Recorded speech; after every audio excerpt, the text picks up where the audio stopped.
The Georgia Association of Realtors Purchase and Sale Agreement is the most commonly used agreement by real estate professionals here in the state of Georgia. It's available to active board members, real estate agents who are members of the National Association of Realtors, as well as non-board members who have purchased a license to use the forms at forms.garealtor.com. I'm excited because together we're going to look at every single blank to be completed in the agreement. But before we do so, if you haven't already subscribed to our Solid Source YouTube channel, I want to encourage you to do so. If you subscribe and you select the notification bell, you will be alerted every time a new video has been posted. We are in FMLS Docs Plus, and we have retrieved the purchase and sale agreement. Now, this is an 8-page agreement with the blanks to be completed on pages 1, 7, and 8.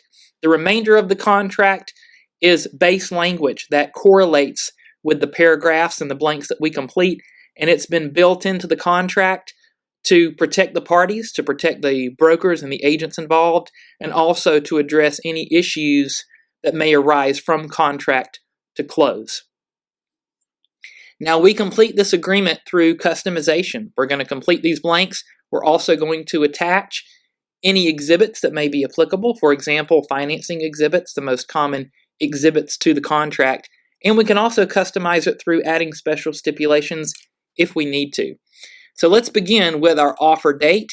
Now, this is simply a reference point and is the date that the offer is being made. Typically the same date the buyer is going to sign the contract, and it's going to be presented to the seller or the seller's agent.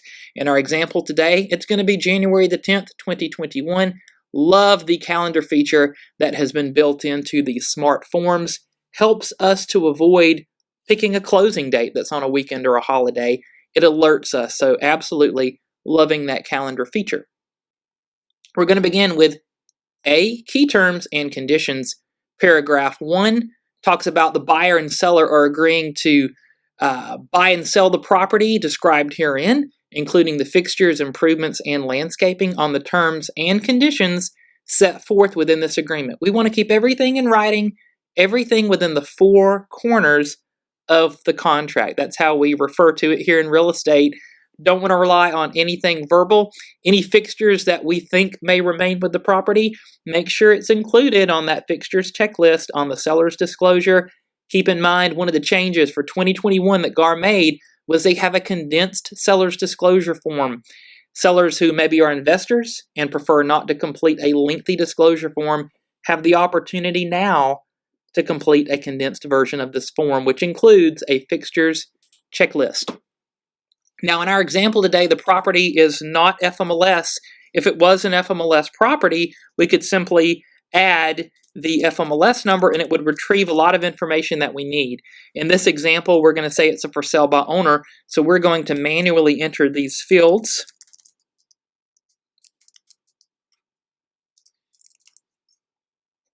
And I'm going to go ahead and enter in the deed book and page number because our next section, 1B, will ask us to include the legal description because our license law here in the state of Georgia requires that licensees include a legal description in offers that they make. It also helps to ensure the enforceability of the contract. We never want to rely on the mailing address alone. Deed book and page number, super easy to find within the last market and sales history of the tax records in FMLS Realist. Most oftentimes we can find that there.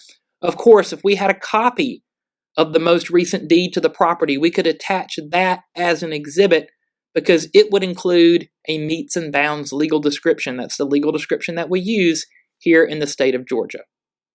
So here we go. We've got commonly known mailing address in A, reference to deed book and page number in B. So we are good to go. Moving on to section 2, the purchase price. This is the price the buyer is offering for the property. In our example today, we're going to say $375,000 is going to be the price the buyer is going to offer, and the buyer is asking for the seller to contribute up to $5,000 or $5,000 rather in closing costs. Before we make an offer, I do want to express it's really important to pull comps. An educated buyer is the best kind of buyer to have. ensure the buyer has looked at recent sales in the past 3 to 6 months in that neighborhood, and that they have also reviewed what is customary for sellers to pay in closing costs in that area. In Section 4, closing date and possession. Most deals can close in about 45 days. We are going to choose February the 26th in our example today. I'm just going to go back and make a correction there because we don't want to close next year.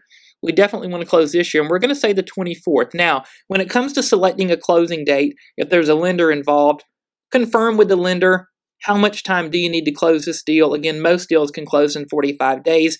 When it comes to choosing a closing date, better to close on a Tuesday, Wednesday, or Thursday versus a Monday or a Friday. If you have a closing date on a Friday and any issues come up, it could push that closing date to the next week. Mondays tend to be really busy days, so right in the middle tends to be a sweet spot. So again, we're going to choose the 24th of February. And we're going to say that possession's going to be at closing. Never recommend as a broker that possession be before closing. What if the deal doesn't close and the buyer's in the home, or a seller stay after? There are certain instances where this is necessary, and if so, we absolutely want to include the temporary occupancy agreement for buyer or seller after closing, because that exhibit will include as much protection as we can possibly offer the parties. Okay, so we're closing on the 24th and possessions at closing. We're moving on to holder of earnest money. Now, it's become increasingly common for the closing attorney to hold earnest money. If so, we want to ensure that F511 has also been completed, as well as 510.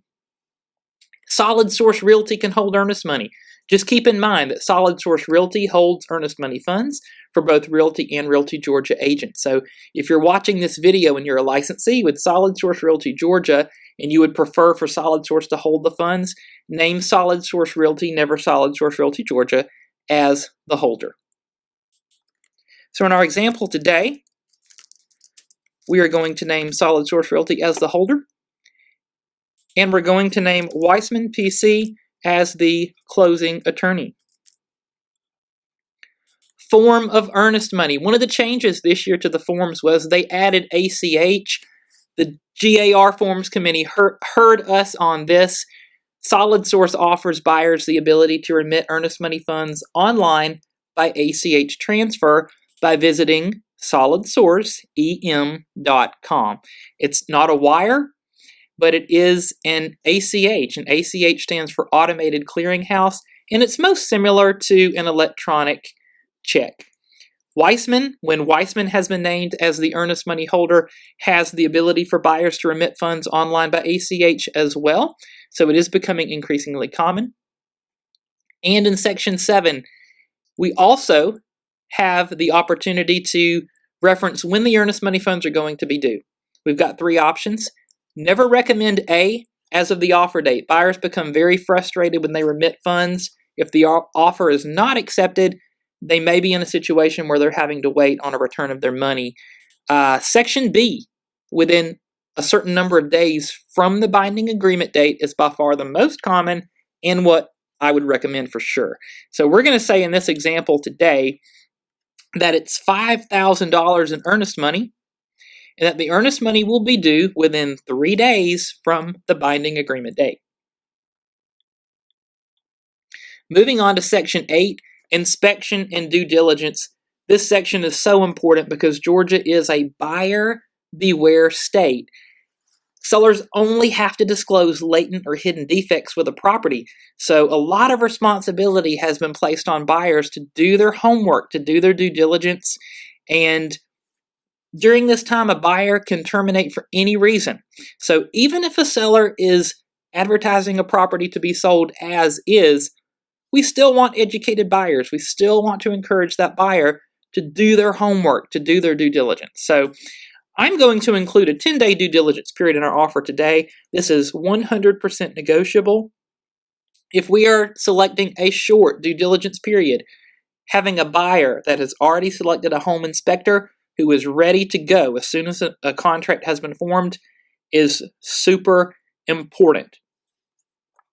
So 10 days in this example. Now notice AB has option payment for due diligence period. This is truly not commonly used. It's not customary here in Georgia. It is in some other states.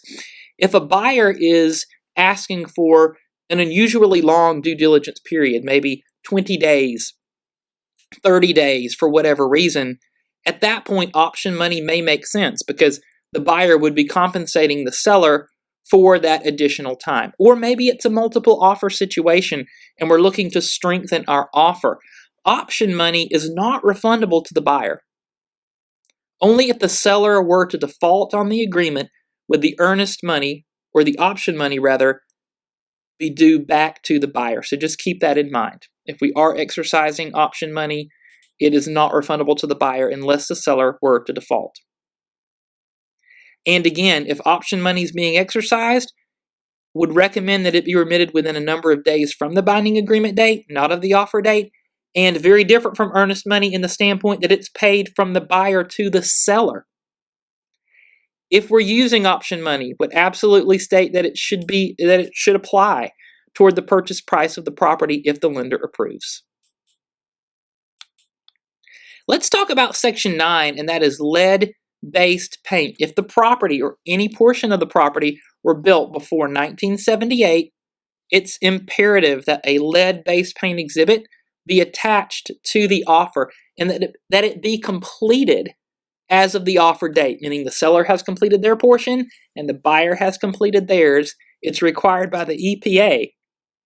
There are very heavy fines if that form is not completed correctly and if it is not attached to what they refer to as target properties. In our example today, our property was not built prior to 78, but if it was, super important to make sure that you request that lead-based paint exhibit from the listing agent or the seller and that it is completed by both parties and attached when the offer is being made. So moving on to Section 10, and that is brokerage relationships in this transaction. We have the opportunity to disclose the brokers involved as well as the type of relationship that exists between the broker and the buyer and the seller. Another change this year to the forms is the title of buyer's broker and seller's broker. Previously, this was referred to as selling broker and listing broker, which could be very confusing. So kudos to the GAR Forms Committee for making that change this year.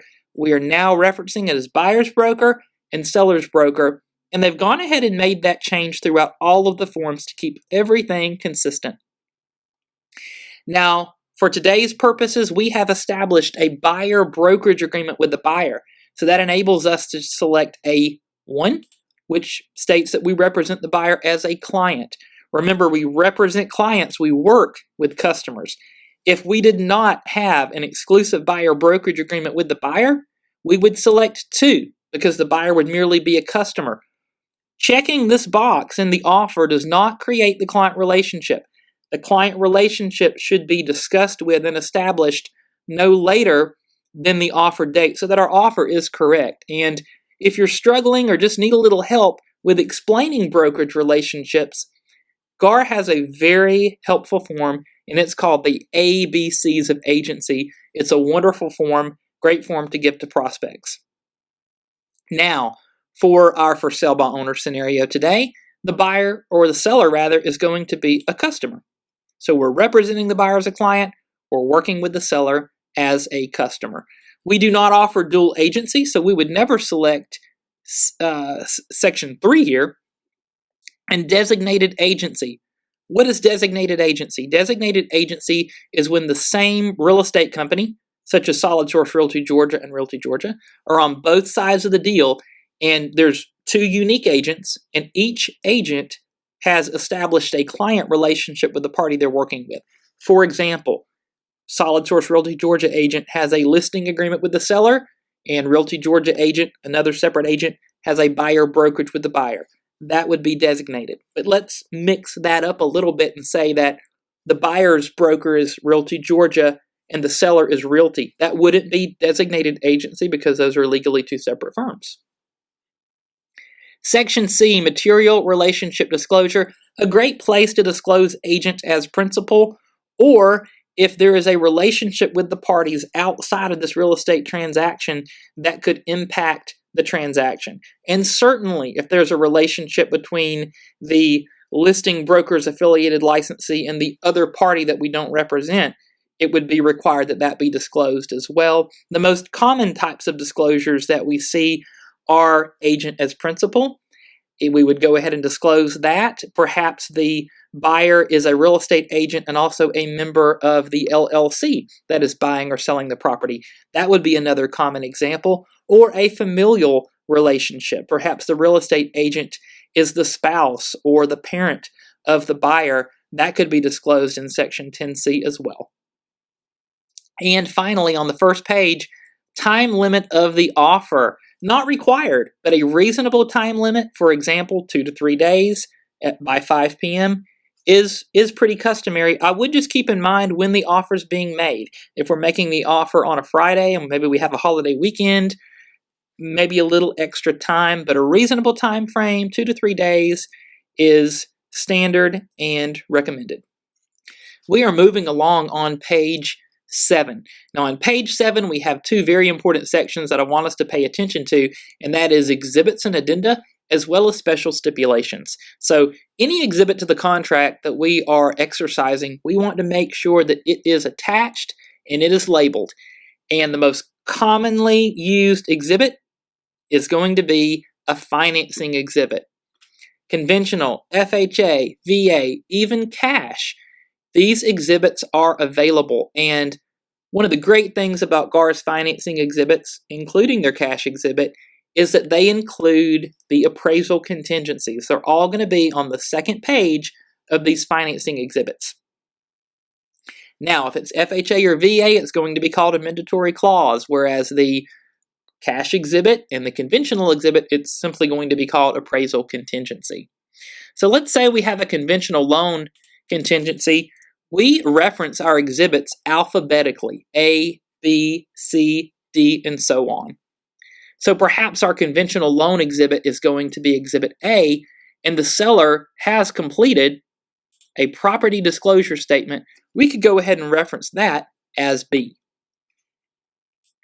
Now, when it comes to special stipulations, we do want to use great care because special stipulations do prevail over any other terms contained within the agreement or on a corresponding exhibit. They prevail. So my advice would be, if we're looking to add a special stipulation for a home warranty, a termite letter, take a look at the special stipulations that we have available to us by the Georgia Association of Realtors. These have been prepared by legal counsel, and they are legally enforceable special stipulations. Definitely a good idea to take a look at what already exists before we draft our own. So a home warranty is a very common special stipulation. So for example here, I can do a quick search using the keyword warranty. What FMLS is going to do is retrieve every special stipulation it can find that references a warranty. I can preview it. That's exactly what I'm looking for. I can add the clause to my special stipulations, and then I can go in and I can fill in the blanks as necessary.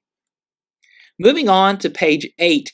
Page 8 of the agreement is going to be the signature page. It's going to have fields for the buyer and the seller to sign, as well as the licensees involved in the transaction. Now keep in mind, if a party is a client, we typically do not include contact information for our clients because notice to the broker is notice to a client. That's not true with a customer. Notice to a broker is not notice to a customer. So if ever working with a party who is not represented by a broker as a client, we would want to include at least an email address and a phone number for that party within the agreement. The second portion of this form is asking for the signature and contact information and license numbers of the licensee and the broker involved in the transaction. Our license law does require that this information be contained. License number for the real estate licensee and the real estate firm are required to be contained within the agreement. And the final blank on this form to be completed is the binding agreement date. The binding agreement date is arguably the single most important date in this agreement. It's the date that the party who made the last offer or counteroffer receives notice that their offer has been accepted without change. All of the dates in the purchase and sale agreement are measured from the binding agreement date. Let me give you an example. Let's say that our contract becomes binding on the 1st and earnest money is due within 3 days from the binding agreement date. Day 2 would be considered day 1, 3, 4, so earnest money would be due by the end of the day on the 4th. Dates are measured from the binding agreement date. We hope that you have found this review helpful. If you have any questions or concerns about the purchase and sale agreement, please feel free to reach out to a member of your Solid Source broker team. Thank you for watching and thank you for being a valuable member of our Solid Source family.